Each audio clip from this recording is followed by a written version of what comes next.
ગીર સોમનાથ જિલ્લાના વેરાવળ શહેરમાં state monitoring cell દ્વારા દારૂ તસ્કરી સામે મોટી કાર્યવાહી હાથ ધરવામાં આવી છે। વેરાવળ બંદરના નલિયા ગોદી વિસ્તારમાં રાત્રિના અંદાજે 3 વાગ્યાના સુમારે દરિયાઈ માર્ગે લવાયેલા વિદેશી દારૂનો જંગી જથ્થો ઝડપી પાડવામાં આવ્યો હતો। વેરાવળ પોલીસ સ્ટેશનનો સર્વેલન્સ સ્ટાફ પણ દારૂના જંગી જથ્થાના લેન્ડિંગ અને વોચમાં હતો। વેરાવળ બંદરમાં જુદી જુદી ફિશિંગ બોટ પર પણ વોચ રાખી હતી, પરંતુ વેરાવળ પોલીસે પહોંચે તે પૂર્વે જ એસએમસીની ટીમ સ્થળ પર પહોંચી કાર્યવાહી કરી હતી।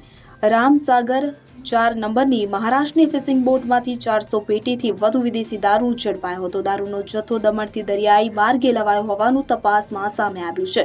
કાર્યવાહીમાં 6 ઇસમોને ઝડપી પાડવામાં આવ્યા છે। પોલીસ દ્વારા ટ્રક મારફતે આ દારૂનો જથ્થો ફિશિંગ બોટમાંથી વેરાવળ પોલીસ સ્ટેશન ખાતે લાવવામાં આવ્યો છે।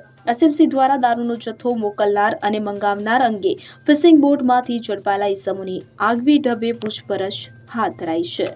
Bureau report CN24 news. હવે જુઓ દેશ દુનિયાની તમામ ખબરો તમારી આંગળીના ટેરવે।